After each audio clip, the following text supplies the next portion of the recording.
I spoke to a friend of mine who'd done adventures.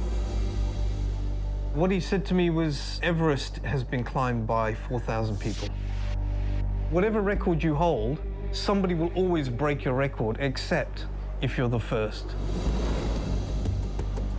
So if you go and be the first Arab to walk to the North Pole, you'll always be the first Arab to walk to the North Pole. And after that, I said, okay, North Pole is in. My name is Nabeel al-Boussaidi. I live in Oman, and I am a mad Liverpool fan. My parents were born in Zanzibar, they're Omani. I was born in England, and I've lived in 7 countries, and I've visited 85. I identify myself as international. When I was about 5 years old, first time I'd ever flown in a plane, we flew from London to Liverpool. And my uncle picked us up at the airport. And on the drive to his place, he was listening to the radio, and he was listening to football. And he was screaming at the radio as if something exciting was happening. I thought that I had to be a part of whatever was exciting about. And from that, I ended up supporting Liverpool. Initially, I was in the British Army for a long time. You know, when you're young, you end up making strong bonds of friendship because you do such difficult things together. So it was a very important time in my life because it was very formative. It was very eventful. Doing the same repetitive job has no interest for me. I've also worked in aviation, and for a long period I was living as an adventurer.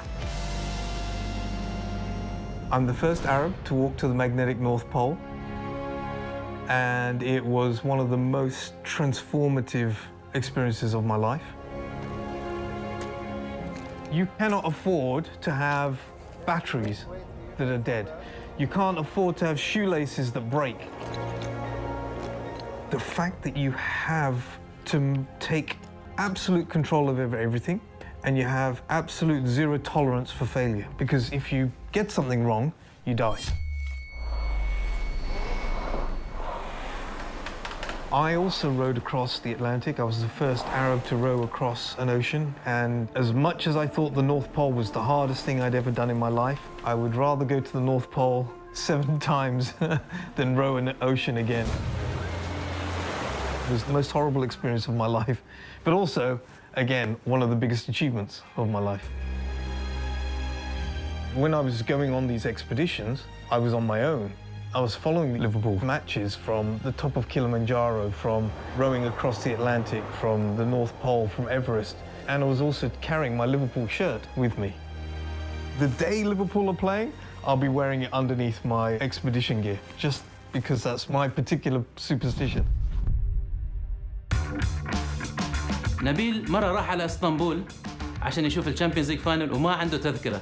وصل لاسطنبول ويسأل كل حد في الشارع، حد عنده تذكرة، حد عنده تذكرة، إلين الله سبحانه وتعالى رزقه إنه حد عنده تذكرة ويبيع له إياه. ودخل هذا الملعب اللي هو يعتبر نهائي أسطورية.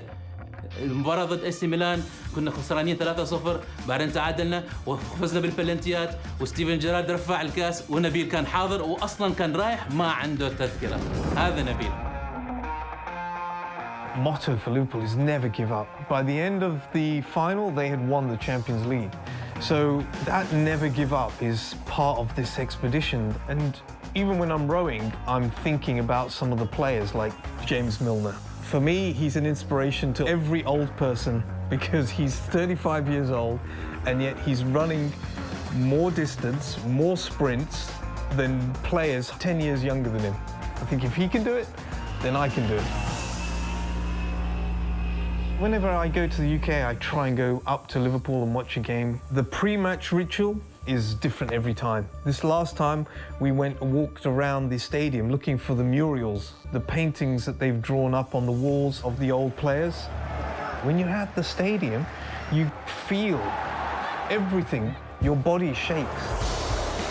And from that time, I've been a big proponent of watching games with other people.